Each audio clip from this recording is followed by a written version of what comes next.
Good morning, students. Today we study about in history chapter number 4 colonialism and tribal societies. This chapter is your part of UT2. आपके UT1 और UT1 में UT2 में बेटा two chapters हैं. UT1 के आपके 2 chapters already हो चुके हैं, एक हिस्ट्री का when where and how and एक ज्योग्राफी का रिसोर्सेज. UT2 में भी आपके 2 चैप्टर्स हैं. UT2 का फर्स्ट चैप्टर है आपका आर कॉन्स्टिट्यूशन और सेकंड चैप्टर जो है आपका वो है हिस्ट्री का कॉलोनिज्म एंड ट्राइबल सोसाइटीज़. तो ये आपके UT2 का लास्ट चैप्टर है. इसके बाद हम आपके टर्म के जो सिलेबस आपका है वो इस चैप्टर के बाद में शुरू करूँगी आपके फर्स्ट टर्म के चैप्टर. तो आज हम हिस्ट्री का 4th चैप्टर समझेंगे कॉलोनिज्म एंड ट्राइबल सोसाइटीज़. इस चैप्टर में बेसिकली हम लोग समझेंगे कि कॉलोनिज्म क्या है, कैसे अदर कंट्री के लोग आकर अपना एक अधिकार जमाते हैं, जैसे ब्रिटिशर्स ने इंडिया को अपनी कॉलोनी में कन्वर्ट किया. और ट्राइबल सोसाइटीज़ कौन सी हैं, हमारी जो जनजातियां हैं वो कौन कौन सी हैं, तो इस चैप्टर में हम उसको समझेंगे.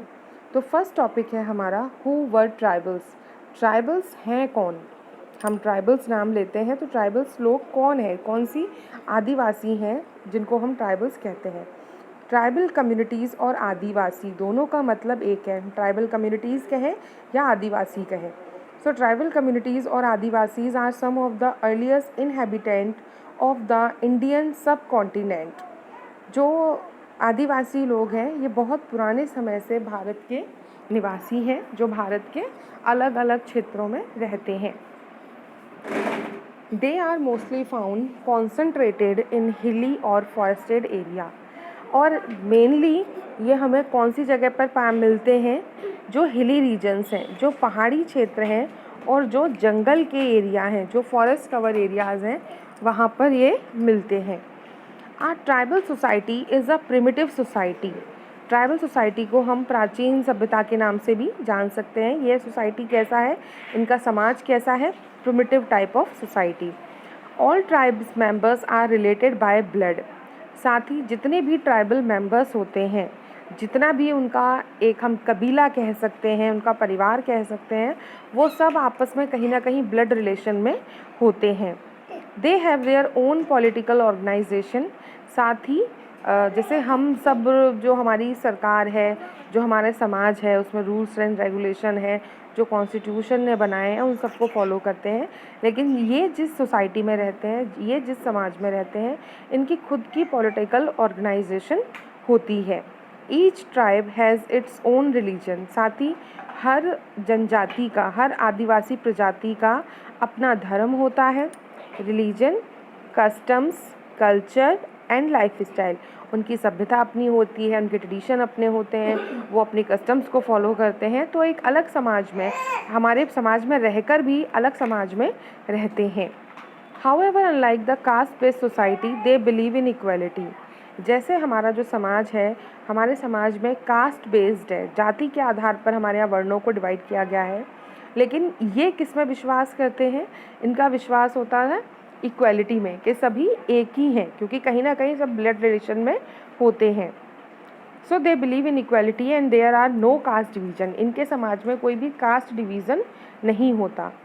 As colonial rule was established in India, many tribal revolts broke out.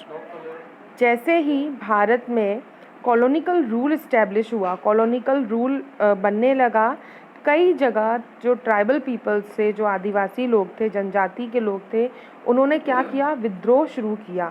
Revolts broke out, उनका विरोध करना शुरू हुआ. Broke out to challenge the alien rule.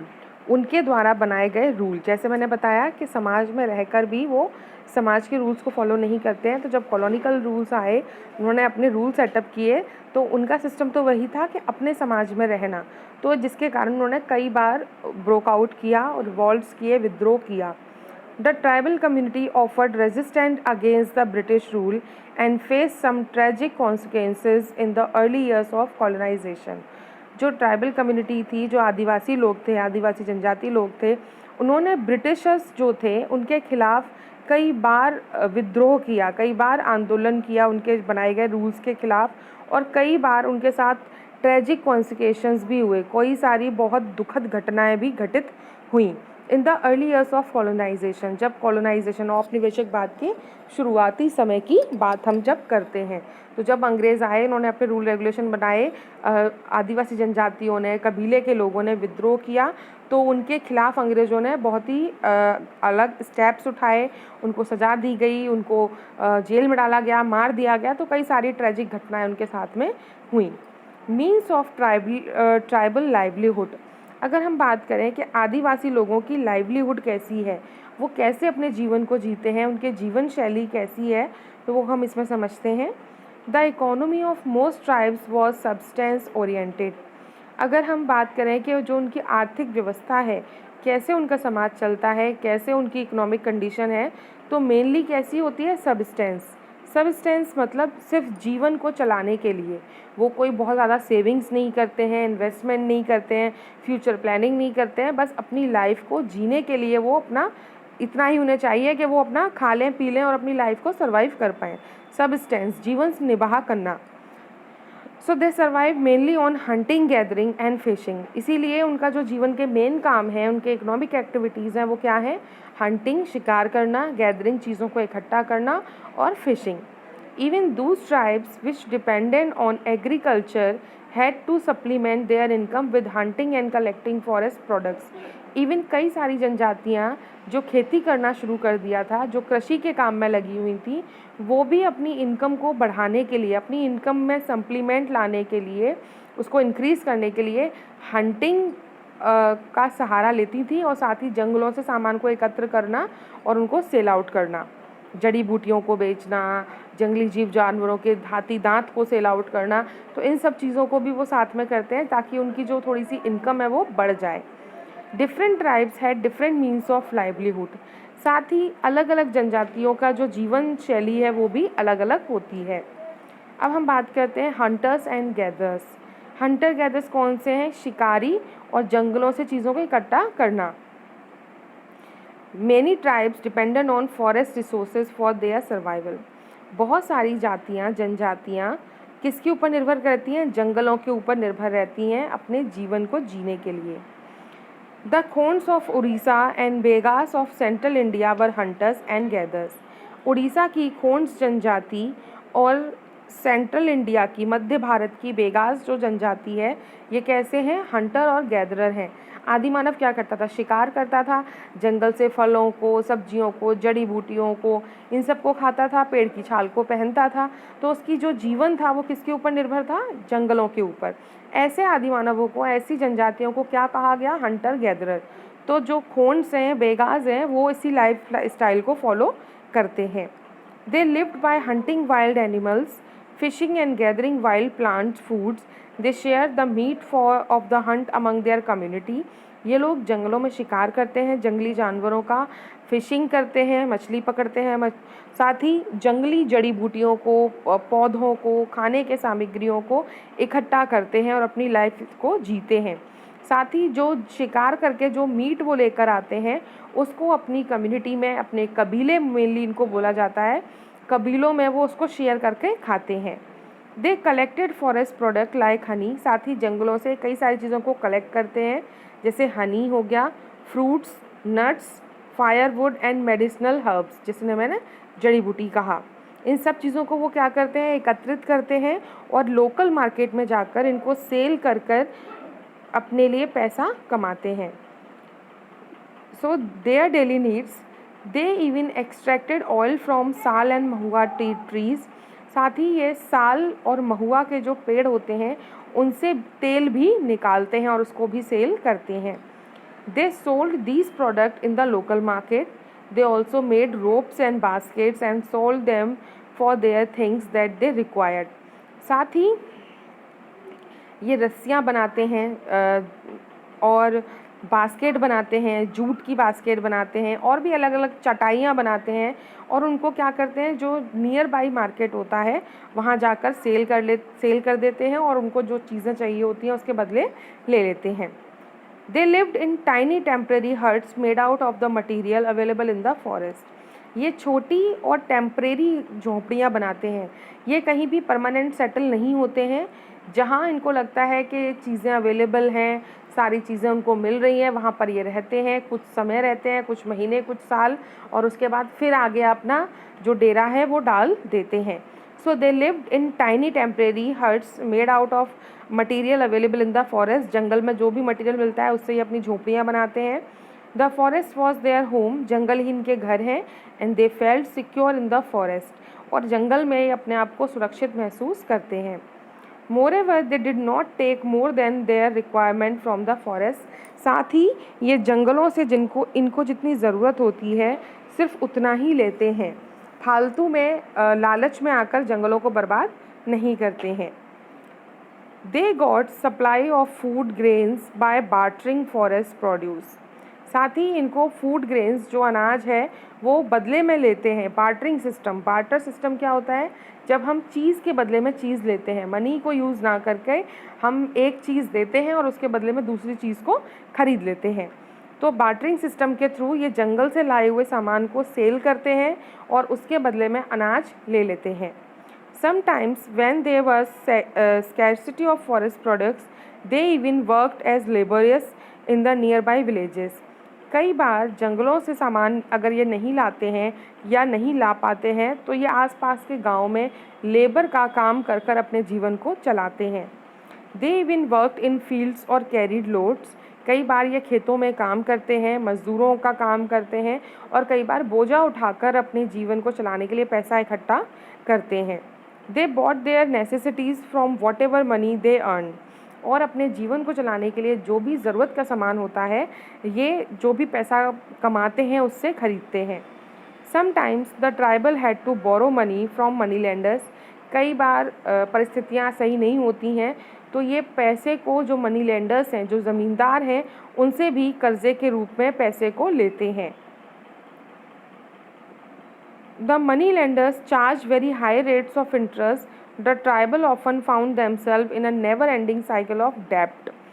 साथ ही जब मनी लेंडर्स इनसे बहुत ज़्यादा ब्याज का पैसा लेता है तो जो आदिवासी लोग हैं, ये जो जनजाति के लोग हैं, इनको लगता है कि ये ऐसे कर्ज के जाल में फंस गए हैं कि जिसमें से ये बाहर नहीं निकल सकते हैं। अब बात करते हैं हम herding and rearing. Many tribal पशुपालन जब वो लोग करते हैं, जानवरों को पालते हैं, सो मैनी, और उससे पशुओं से मिलने वाले सामान को सेल कर कर अर्निंग करते हैं। That is called herding and rearing. Many tribal live bye herding and rearing animals like sheep and kettles. बहुत सारी जो ट्राइबल पीपल हैं, आदिवासी लोग हैं, वो जानवरों को अपने यहाँ पालते हैं, पशुपालन करते हैं। जैसे शीप्स हो गए, भेड़ हो गई, कैटल्स हो गए, मवेशी, भैंस, गाय, बकरी, इन सबको वो अपने यहाँ पालते हैं।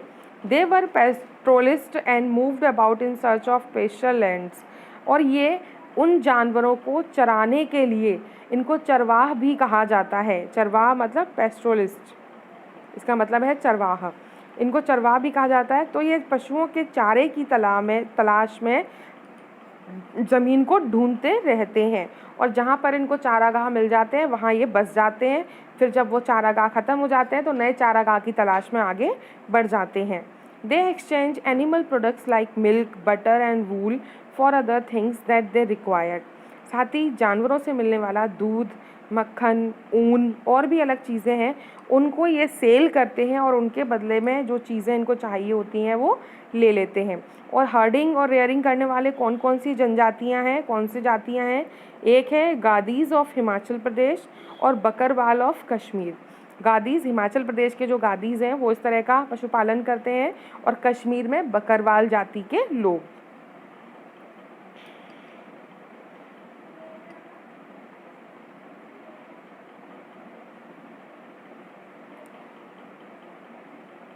अब हम समझते हैं कल्टीवेशन, झूम कल्टीवेशन। जो जनजातियां खेती करती हैं, आदिवासी लोग जो खेती करते हैं वो भी अलग तरह के करते हैं। एक करते हैं झूम कल्टीवेशन और एक होती है सेटल्ड एग्रीकल्चर। झूम कल्टीवेशन को jhuming agriculture, shifting agriculture, slash and burn agriculture, अलग अलग नामों से जाना जाता है। मेनली इसमें क्या करते हैं आदिवासी जो लोग होते हैं, वो खेती करने के लिए जंगल के एक छोटे से टुकड़े को क्या करते हैं, उसमें पेड़ पौधों में आग लगा देते हैं। जब वो जंगल जलकर पूरा साफ़ हो जाता है और पेड़ पौधों की जो राख है वो वापस उस मिट्टी में मिल जाती है, पूरा जो जिसमें घना जंगल था वो एरिया जल गया, साफ़ हो गया, जो लकड़ियों की छाल थी वो सब जल गई, राख बन गई और राख मिट्टी में मिल गई। तो वो जो लैंड होता है वो क्या हो जाता है, फर्टाइल हो जाता है, उपजाऊ हो जाता है और क्लियर भी हो जाता है। उसके बाद जो जनजाति के लोग हैं, आदिवासी लोग हैं, उस पर खेती करते हैं। बहुत लंबे समय तक ये खेती करते हैं और जब उस लैंड से, उस भूमि से खेती कम होने लगती है, फसल की उपज कम होने लगती है, तो जंगल के दूसरे हिस्से को साफ़ कर लेते हैं और वहाँ पर भी इसी तरीके से खेती करते हैं। इसीलिए इसको शिफ्टिंग एग्रीकल्चर कहा जाता है। एक जगह पर नहीं करते हैं, बार बार जगह को बदलते रहते हैं। या स्लैश एंड बर्न कहा जाता है कि जंगल को काट कर साफ़ करना, जला देना और एरिया को क्लियर कर लेना। So some tribes made a living by practicing jhum cultivation. This is also called shifting cultivation और slash and burn agriculture. आपको इसके नाम पता होने चाहिए, कि कोई भी नाम हो इसका मीनिंग यही है। It was mostly practiced in north east and central India. और इस तरह की जो खेती है इंडिया में मेनली कहाँ की जाती है, नॉर्थ ईस्ट में। जो हमारे नॉर्थ ईस्ट है, मिज़ोरम है, नागालैंड है, आसाम के कुछ हिस्सा है, नॉर्थ ईस्टर्न जो वो स्टेट्स हैं, और सेंट्रल इंडिया के कुछ भाग में की जाती है। They cleared an area of the forest for agriculture, they cut down most of the vegetation of a certain area, they set fire to the remaining foliage, the left over ash was rich in minerals and thus served as a fertilizer. Here they cultivated crops. After harvesting the crops, they abandoned this area and cleared another plot for agriculture. This was because the soil lost its fertility and it was left fallow for some years. जैसा मैंने अभी आपको बताया कि जंगल में पेड़ों को काट देना और उसमें आग लगा देना, ताकि जो भी झाड़ियाँ हैं, पेड़ पौधे हैं, वो सब जल जाएं, पूरा जो लैंड है, जो भूभाग है, वो साफ़ हो जाए और जो मिट्टी की राख, जो पेड़ पौधों की राख है, वो वापस मिट्टी में मिल जाती है और फर्टिलाइज़र का काम करती है, क्योंकि इसमें मिनरल्स होते हैं। और जब वो मिट्टी तैयार हो जाती है, जब वो भूमि तैयार हो जाती है, तो वहाँ पर खेती करते हैं, कुछ सालों तक करते हैं। जब उस भूमि की फर्टिलाइज़र जो फर्टिलिटी है वो घटने लगती है, तो एक नया ज़मीन साफ़ कर लेते हैं और उस पुराने भूभाग को खाली छोड़ देते हैं। इस कल्टीवेशन को कहा जाता है झूम कल्टीवेशन, या झूम कल्टीवेटर जो इस खेती को करते हैं उन्हें झूम कल्टीवेटर्स के नाम से जाना जाता है। बच्चों, आज की वीडियो में बस इतना ही। इसके बाद जो आपका अगला है सेटल्ड एग्रीकल्चर, वो मैं आपको नेक्स्ट वीडियो में भेजती हूँ। जितना मैंने आपको कराया है उतना आपको क्लियर होना चाहिए। वीडियो को अच्छे से सुनिए, समझिए, साथ ही बुक खोलकर आपको अपने चैप्टर को रीड भी करना है। सिर्फ सुनने से क्लियर नहीं होगा, आप रीड करिए और समझिए।